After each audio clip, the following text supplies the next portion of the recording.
കൊച്ചി തീരത്ത് മുങ്ങിയ MSC കപ്പലിലെ മുങ്ങിയ ഫ്രീസർ കണ്ടെയ്നറുകളിൽ ഗ്യാസ് കട്ടർ ഉപയോഗിച്ച് മുറിച്ചു മാറ്റുന്നതിനിടെ തീപിടിച്ചു.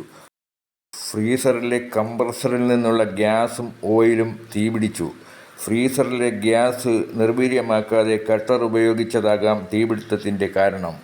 ഇത് ശക്തികുളങ്ങര പ്രദേശത്തെ ജനങ്ങളെ കുറച്ചുനേരം പരിഭ്രാന്തിയിലാക്കി. തീ പടർന്നു പിടിക്കാതെ ഫയർഫോഴ്സിൻ്റെയും നാട്ടുകാരുടെയും ശ്രമഫലമായി തീ കെടുത്തി.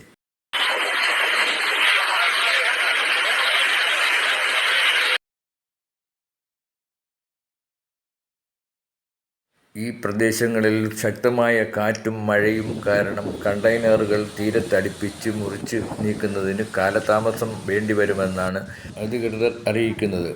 ഈ ചാനൽ ലൈക്ക്, സബ്സ്ക്രൈബ്, മറ്റുള്ളവർക്കായി ഷെയർ ചെയ്തു കൊടുക്കുക. നന്ദി, നമസ്കാരം.